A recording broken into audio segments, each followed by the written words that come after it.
नमस्कार, मैं हूं पुष्पेंद्र चौधरी और आप देख रहे हैं इंडिया वॉइस। देवभूमि समाचार में आपका स्वागत है। रुक करते हैं खबर की ओर। देहरादून नगर निकाय चुनाव की अंतिम सूची जारी हो चुकी है। लिस्ट से बदला राजनीतिक मिजाज।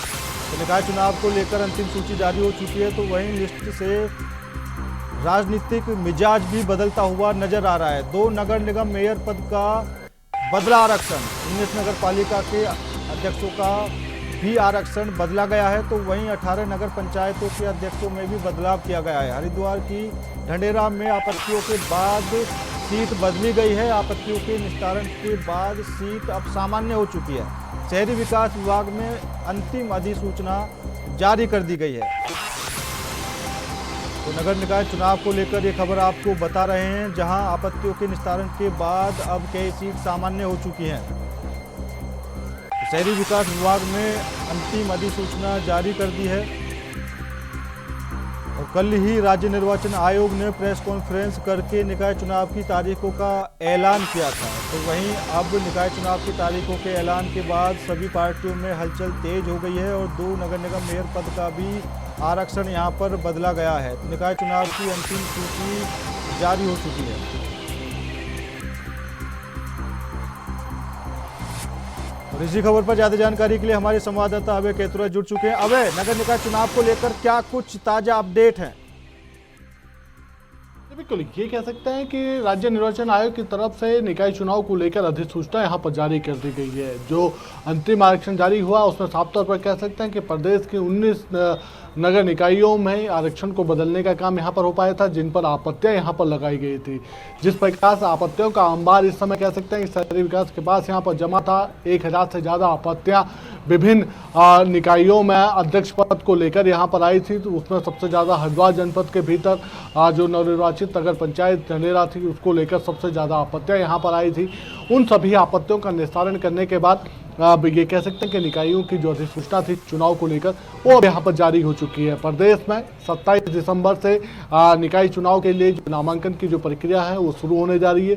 30 दिसंबर तक नामांकन की प्रक्रिया यहाँ पर चलेगी। 2 जनवरी को नाम वापसी की अंतिम तिथि यहाँ पर रखी गई है और 23 जनवरी को पूरे प्रदेश में सभी निकायों में यहाँ पर चुनाव के लिए मतदान यहाँ पर किया जाएगा।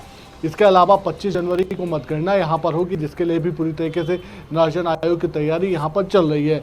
ये कहा जा सकता है कि पूरे प्रदेश में जो निकाय का जो रण है वो काफ़ी तेज यहाँ पर हो चला है। सियासी दलों में प्रत्याशियों के चयन के लेकर जो प्रक्रिया थी, वो प्रक्रिया अब अंतिम चरण में यहाँ पर पहुँचनी शुरू होगी। बीजेपी हो या कांग्रेस, सभी अपने अपने दावेदारों के पैनल बनाने के लेकर अब अपना काम यहाँ पर करते नजर आ रहे हैं और जल्द ही दोनों ही दलों पे जो दूसरे सियासी दल हैं वो अपने प्रत्याशियों की घोषणा करते हुए भी नजर आएंगे।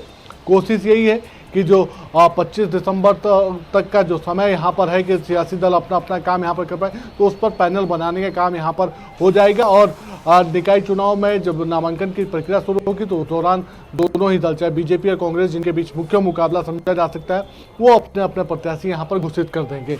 तो निकाय चुनाव का रण तेज हो चुका है और अब ये कह सकते हैं कि प्रत्याशियों को चयन को लेकर राजनीतिक दल अपनी अपनी जो तैयारियां, उन तैयारियों कर रहे हैं। अगर बीजेपी की अगर हम बात करते हैं तो बीजेपी में आज ये कह सकते हैं कि अहम बैठक यहाँ पर चल रही है।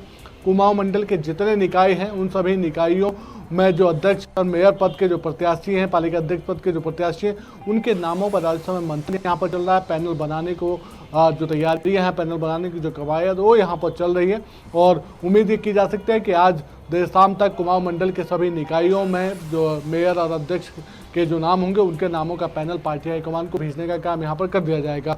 कल गढ़वाल मंडल की बैठक यहाँ पर होगी और उसमें भी इसी तरीके से नामों के पैनल बनाने का काम यहाँ पर होगा, जिस पर दिल्ली दरबार में अंतिम मोहर लगने की उम्मीद है। चाहे बीजेपी और कांग्रेस दोनों ही दलों में कह सकते हैं कि मेयर पद के जो प्रत्याशियों को दिल्ली दरबार से घोषित किए जाएंगे। पार्टी हाईकमान दिल्ली में उनके नामों को मोहर यहाँ पर लगाएगी। चलिए अभी आप हमारे साथ बने रहिए। फिलहाल हमारे साथ बीजेपी विधायक किशोर उपाध्याय हमारे साथ जुड़ चुके हैं। किशोर उपाध्याय, सबसे पहले आपका बहुत बहुत स्वागत है। और नगर निकाय के चुनाव की तारीखों का ऐलान हो चुका है, क्या कुछ तैयारियां आपकी तरफ से देखने को मिल रही हैं?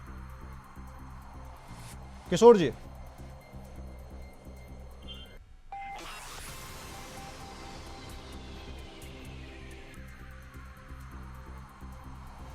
लगता है किशोर जी तक हमारी आवाज़ नहीं पहुंच पा रही है, तो नगर निकाय के चुनाव की तारीखों का ऐलान कल राज्य निर्वाचन आयोग ने प्रेस कॉन्फ्रेंस करके कर दिया है और अब सभी पार्टियां नगर निकाय चुनाव को लेकर तैयारियों में जुटी हुई हैं, तो दोनों तरफ से ही तैयारियां की जा रही हैं। तो अब अगर हम बात करें, क्योंकि पहले से ही कांग्रेस बीजेपी पर हमलावर थी और कई तरह के आरोप भी बीजेपी पर लगा रही थी कि बीजेपी खुद जानबूझकर नगर निकाय के चुनावों में देरी कर रही है।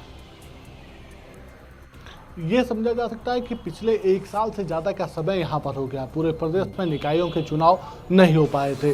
दिसंबर 2023 में निकायों का कार्यकाल समाप्त हो चुका था और तब से लेकर अब तक ये कह सकते हैं कि निकायों में चुनाव की प्रक्रिया को पूर्ण करने का समय से यहाँ पर लग गया। प्रशासक अपना काम यहाँ पर करते रहे। इस दौरान प्रशासकों का कार्यकाल बढ़ाने का होता रहा। 2 बार प्रशासकों का कार्यकाल यहाँ पर बढ़ाते रहे और अभी भी ये कह सकते हैं कि जिस प्रकार से निकाय चुनाव को लेकर आपत्तियों का अंबार लगा हुआ था, तो ऐसे में समझा जा रहा था जो विपक्षी दल जो आरोप लगा रहे थे कि तय समय पर सरकार के चुनाव कराने की मंशा नहीं है, इसलिए आपत्तियों का निस्तारण करने में यहाँ पर देरी हो सकती है और आपत्तियों में भी अगर कोई व्यक्ति संतुष्ट नहीं होता आयोग के जवाब से, तो फिर वह कोर्ट की शरण यहाँ पर ले सकता है। अभी भी ये समझा जा सकता है कि जिस प्रकार से आयोग ने अंतिम सूची तो आरक्षण की यहाँ पर जारी कर दी है, तिथियों का ऐलान यहाँ पर कर दिया है, तो अभी सूचना जो मिल रही है वो यही है कि विपक्ष की तरफ से कुछ सीटों पर अभी भी जो आरक्षण घोषित कर दिया गया है सत्ता पक्ष की तरफ से, उस आरक्षण के खिलाफ हाईकोर्ट जाने की तैयारी यहाँ पर की जा रही है। तो ऐसे में संभावना ये कही जा सकती है कि अभी भी कोर्ट के दरवाजे खुले, लेकिन जिस प्रकार से तिथियों का ऐलान यहाँ पर हो चुका है, तो ऐसे में समझा जा सकता है कि जो निकाय चुनाव का जो रण है वो रण और दिलचस्प होता हुआ नजर आ रहा है। जैसे जैसे समय बीत रहा है, तो ऐसे ऐसे ये कह सकते हैं कि सियासी दलों के जो संभावित जो प्रत्याशी हैं, उनके दिल की धड़कनें भी यहाँ पर बढ़ने शुरू हो चुकी है, क्योंकि दावेदारों की लंबी फेहरिस्त यहाँ पर आ रही है। अगर बीजेपी की हम बात करते हैं तो देहरादून में मेयर पद पर 20 से ज़्यादा प्रत्याशी अभी पार्टी के पास यहाँ पर आ चुके हैं, जिन्होंने अपनी अपनी दावेदारी प्रस्तुत करी है। 100 वार्डों को लेकर अभी भी ये कह सकते हैं कि 800 से ज़्यादा संभावित। अगर हम आपत्तियों की बात करें तो ये जो आपत्तियां थी, ये क्या उम्मीदवारों से जुड़ी हुई थी या सीटों को लेकर जुड़ी हुई थी या फिर आरक्षित सीटों को लेकर जुड़ी हुई थी?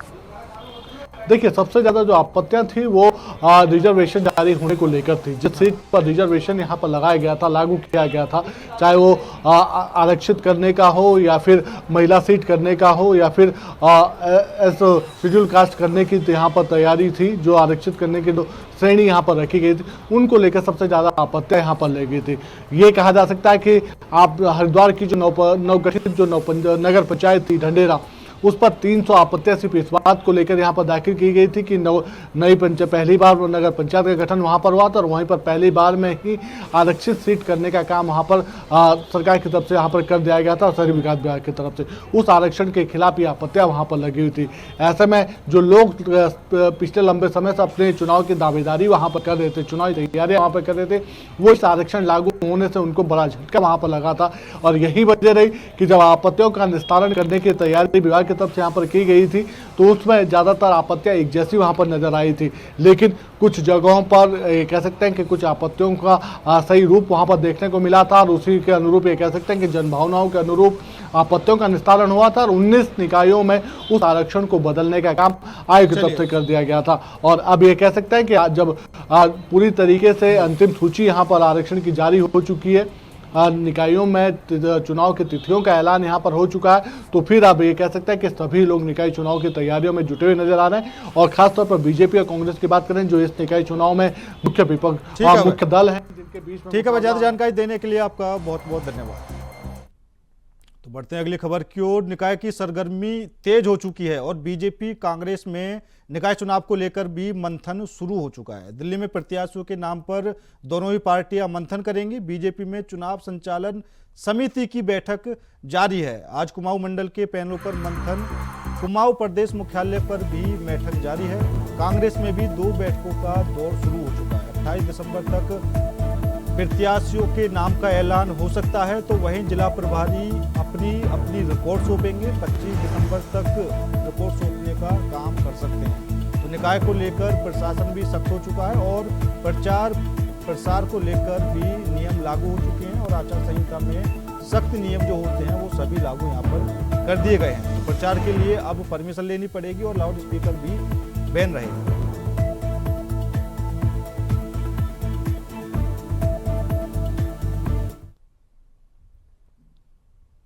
बढ़ते अगली खबर की ओर। वहीं निकाय चुनाव की अधिसूचना जारी होते ही बीजेपी ने भी जीत का दावा कर दिया है। बीजेपी प्रदेश अध्यक्ष महेंद्र भट्ट की माने तो पहली बार प्रदेश में निकाय चुनाव में आपत्तियों की सुनवाई करने के बाद 39 निकायों में जनभावनाओं को देखते हुए आरक्षण बदलने का कार्य हुआ है।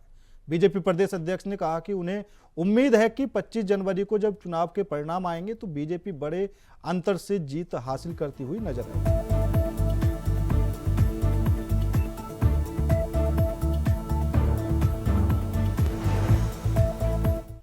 आज राज्य निर्वाचन आयोग ने चुनाव की तिथि घोषित कर दी है। 23 जनवरी को उत्तराखंड के सभी नगर पालिका और नगर निगमों के अंदर स्थानीय निकाय के लिए जनादेश प्राप्त होगा।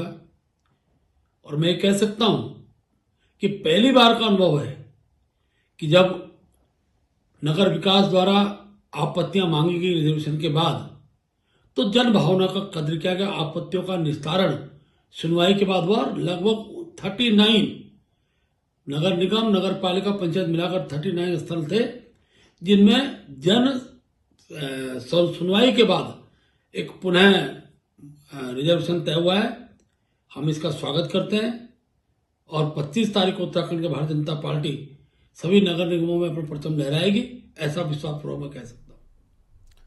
उत्तराखंड में हाल ही में हुए नगर निगम चुनाव के मद्देनजर सभी सीटों पर आरक्षण तय किए जाने के बाद सभी से राजनीति हलचल तेज हो गई है। तो वहीं सीटों पर आपत्ति दर्ज होने के बाद उत्तराखंड सरकार ने मेयर सीटों पर फिर से आरक्षण तय किया गया है, जिसमें ओबीसी हल्द्वानी नगर निगम के मेयर की सीट को अनारक्षित यानी सामान्य कर दिया गया है। तो वहीं अल्मोड़ा नगर निगम की सीट महिला सामान्य से ओबीसी कर दी गई है। वहीं आरक्षण में बदलाव के बाद हल्द्वानी सामान्य हुई है। नगर निगम मेयर के लिए हलचल बेहद तेज हो चुकी है। इस खबर के पता चलते ही बीजेपी नेता अपने अपने पसंदीदा उम्मीदवार के पास आना शुरू हो गया है। हल्द्वानी सीट में बदलाव के बाद बीजेपी के वरिष्ठ नेता और हल्द्वानी नगर निगम की मेयर की सीट के प्रबल दावेदार प्रमोद तोलिया का कहना है कि वे मुख्यमंत्री के इस फैसले का सम्मान करते हैं। 7 दिनों का सभी सीटों में आपत्ति देने का समय दिया गया था। कल 3 बजे तक, शाम 3 बजे से देर रात तक सभी सीटों पर मंथन हुआ। उसके बाद हमारे पूरे प्रदेश में लगभग 11 नगर निगमों में से हल्द्वानी जो सीट पिछड़ी थी वो अल्मोड़ा, इस समय अल्मोड़ा घोषित हो गई और श्रीनगर अनारक्षित थी, वो महिला हो गई। इसी क्रम में हल्द्वानी जो आज सामान्य सीट आ चुकी है, तो आज अंतिम और साथ ही साथ आचार संहिता की भी घोषणा हो चुकी है, जो बहुत जल्दी चुनाव होने जा रहे हैं। शायद जनवरी 20-25 की डेट मैंने तो पढ़ा नहीं, लगभग 23 की डेट घोषित हुई है और लगभग 27 से 30 तक नामांकन की भी डेट आई है। दावेदारी करना तो सबका अधिकार है। उसी क्रम में मैं पूर्व में यहाँ का प्रधान और वर्तमान में निवर्तमान पार्षद हूँ वार्ड 38 नगर निगम से, और मैंने इससे पूर्व 2022 में हल्द्वानी से विधानसभा की भी तैयारी की थी। तो लेकिन दावेदारी करना सबका अधिकार है। तो उसी क्रम में मैंने भी विधायक के साथ साथ इस बार जो नगर निगम मेयर का प्रत्याशी के रूप में भारतीय जनता पार्टी से मेयर की दावेदारी की है। पार्टी जिसे भी टिकट देगी उसको हम तन मन धन से चुनाव लड़ाएंगे। सभी को समय देती है चुनाव लड़ने का, ऐसा नहीं है। अब पार्टी का डिसीजन जो होगा वो सर्वमान्य होगा। हाँ, हमारे मेयर साहब 2 बार हमारे नगर के मेयर रहे, 2 बार उन्होंने विधायक थोड़े अंतर से हारे, लेकिन 10 वर्षों में मेयर साहब द्वारा बहुत अच्छे कार्य किए गए शहर में। उन्हीं कार्यों को जो अवशेष हैं उनको आगे बढ़ाया जाएगा। अगर पार्टी हमें मौका देगी तो अवश्य हम पार्टी के। तो उत्तराखंड में मौसम का मिजाज बदलता हुआ नजर आ रहा है, जहां ज्यादातर जगहों पर बादल छाए हुए हैं और तापमान में भी भारी गिरावट देखने को मिल रही है। सफेद चादर से वादियां ढकी हुई हैं और मैदानों में शीतलहर का कहर भी जारी है। शीतलहर ने ठिठुरन बढ़ा दी है और मौसम विभाग का अलर्ट भी जारी हो चुका है। तो वहीं 27 को बारिश के आसार भी देखने को मिले हैं। नए साल के जश्न से पहले जिस बर्फबारी का इंतजार मशहूर पर्यटन स्थल चक्राता के लोग कर रहे थे, वो इंतजार अब खत्म हो चुका है। सुबह से ही मौसम में अचानक करवट बदली और रिमझिम हल्की बूंदाबांदी के बीच चक्राता की ऊंची चोटियों पर बर्फबारी शुरू हो गई। लोकाखंडी सहित कई ऊंची चोटियों पर बर्फबारी शुरू हो चुकी है। स्थानीय व्यवसायियों को नई उम्मीद है कि नए साल से पहले पहाड़ की ये चोटियां बर्फ से ढक जाएंगी। बर्फबारी शुरू होने से स्थानीय कारोबारी के चेहरे खिल उठे हैं। उन्हें उम्मीद है कि नए साल के जश्न के मौके पर अच्छी बर्फबारी के बाद भारी संख्या में पर्यटक चक्राता का रुख करेंगे। वहीं मौसम विभाग के मुताबिक आने वाले दिनों में प्रदेश में बर्फबारी होने की आशंका है और पाला को कोहरे के चलते भीषण सर्द के पड़ने के आसार हैं, जिसको लेकर अलर्ट जारी किए गए हैं। बद्रीनाथ के पास उर्वशी धारा झरना पूरी तरह से जम चुका है। चमोली की नीति घाटी में बर्फ की परत जमने लगी है। यहाँ का तापमान -10 डिग्री सेल्सियस तक पहुँच गया है। राज्य के कई इलाकों में बारिश और बर्फबारी का अलर्ट जारी किया गया है। पर्यटक बर्फबारी का लुत्फ उठा सकते हैं, लेकिन सर्द हवाओं के चलते परेशानी भी बढ़ रही है। मौसम विभाग द्वारा जारी लेटेस्ट मौसम पूर्वानुमान के मुताबिक उत्तराखंड राज्य में 23 और 24 दिसंबर को हल्की बारिश होने की संभावना है।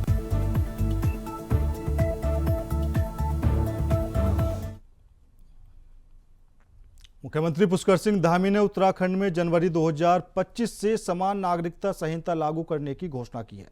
उन्होंने कहा कि यूसीसी लागू करने की सभी तैयारियां पूरी कर ली गई हैं। इस तरह उत्तराखंड आज़ादी के बाद यूसीसी लागू करने वाला देश का पहला राज्य बन जाएगा, जिसका वक्फ बोर्ड के अध्यक्ष शादाब शम्स ने स्वागत किया है।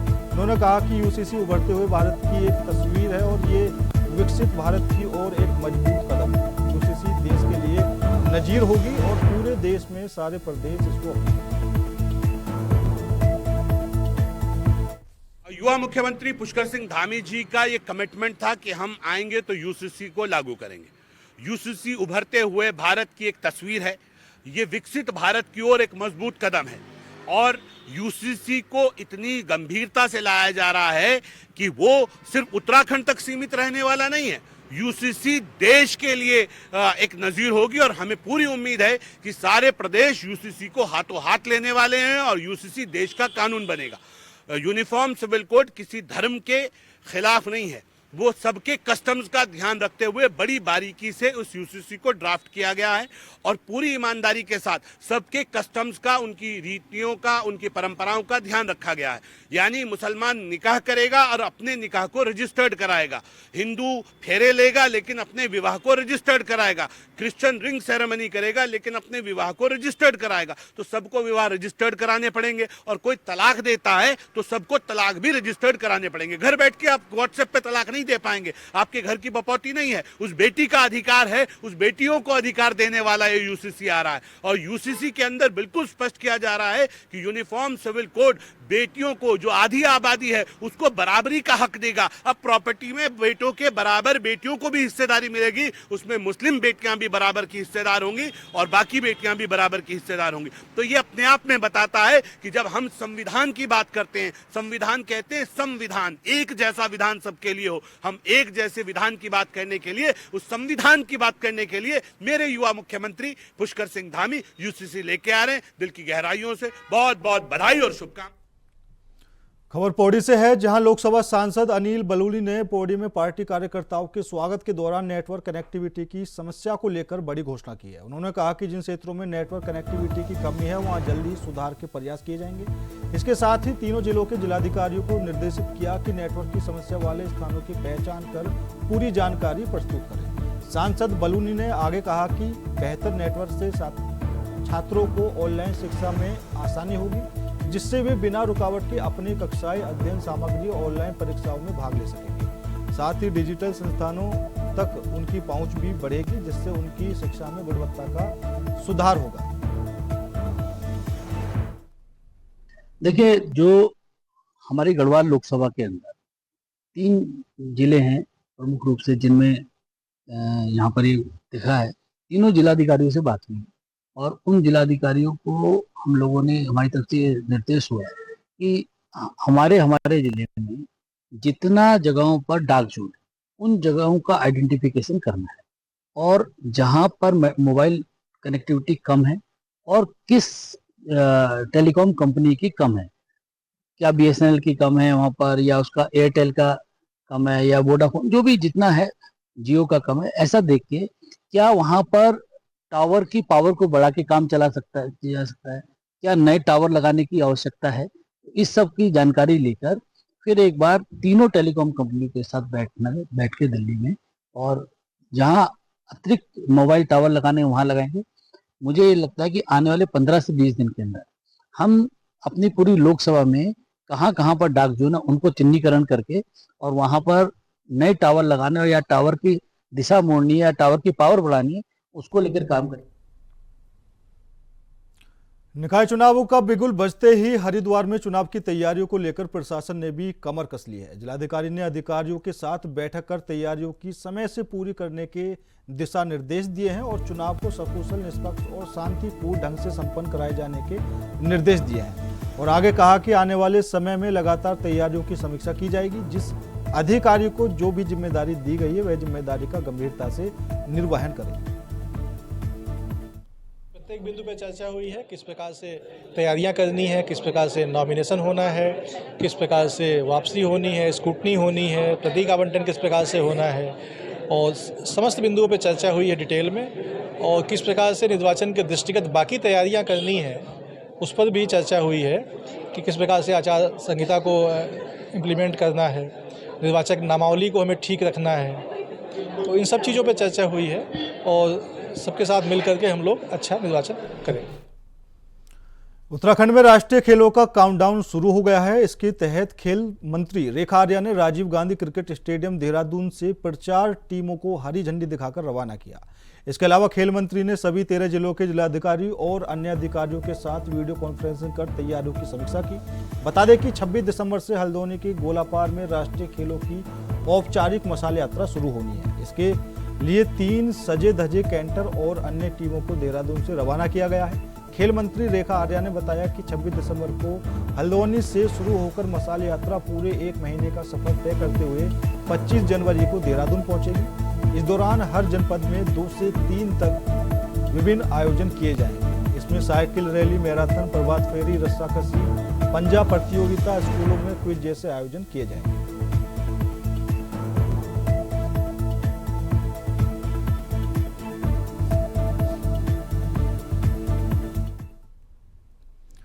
उत्तराखंड में 38वें राष्ट्रीय खेलों के आयोजन को लेकर विभागीय तैयारियों की चलते एसडीएम सदर हरिद्वार अजयवीर, अधिशासी अधिकारी सुभाष कुमार, नगर पालिका परिषद शिवालिका नगर की अगुवाई में आईएमसी चौक सहित नवोदय नगर और वंदना कटारिया स्टेडियम तक सड़क के दोनों ओर से अतिक्रमण को हटाया गया। डीएम हरिद्वार कमेंद्र सिंह के निर्देश पर जिले भर में समय समय पर अतिक्रमण हटाने की कार्रवाई की जा रही है, जिस कड़ी में आज सिडकुल नवोदय नगर क्षेत्र में अतिक्रमण हटाया गया है। एसडीएम सदर हरिद्वार अजयवीर सिंह ने बताया कि जिलाधिकारी हरिद्वार कमेंद्र सिंह के आदेश पर अतिक्रमण को हटाया गया है।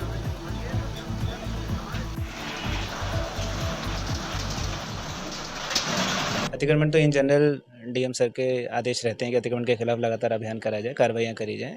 लेकिन जो भी हमारे नेशनल गेम्स आ रहे हैं जो जनवरी में प्रस्तावित हैं, उसके दृष्टिगत भी शिवालिक नगर के अंदर आईएमसी चौक और स्टेडियम के आसपास हम लोगों ने कल अतिक्रमण का हटाने का अभियान करा था, जिससे आगामी नेशनल गेम्स वगैरह में किसी खबर देहरादून से है, जहां 30 बेड के सामुदायिक स्वास्थ्य केंद्र का स्वास्थ्य मंत्री डॉक्टर धन सिंह रावत ने शिलान्यास किया। 8.5 करोड़ रुपए की लागत से इसका निर्माण होगा। इस मौके पर स्वास्थ्य मंत्री ने कहा कि अस्पताल में मरीजों के इलाज के लिए डॉक्टरों और स्टाफ की व्यवस्था करने के अधिकारियों को निर्देश दिए गए हैं। इस दौरान उन्होंने ब्रह्मपुरी में बालिका इंटर कॉलेज निर्माण को लेकर जल्द अनुमति देने का भी ऐलान किया।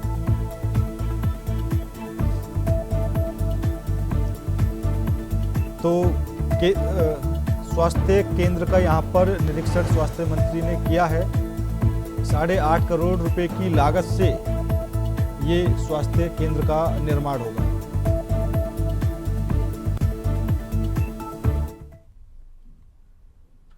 खबर कोटद्वार से है, जहां सिंचाई विभाग की केंद्रीय कॉलोनी में खाली पड़े भवनों को ध्वस्त करने का सिलसिला शुरू हो चुका है, जिसमें भारी पुलिस बल भी मौजूदगी में प्रशासन की ओर से फिलहाल 72 भवनों को ध्वस्त करने का काम किया जा रहा है। आपको बता दें कि रामगंगा बांध परियोजना के लिए वन विभाग से भूमि ली गई थी, जिसे अब खाली कराकर वापस वन विभाग को लौटाने की कवायद चल रही है। फिलहाल सैकड़ों भवन ऐसे हैं जिनमें अभी भी लोग रह रहे हैं और उन सभी लोगों को नोटिस भेजकर खाली करने की मोहलत दी गई है।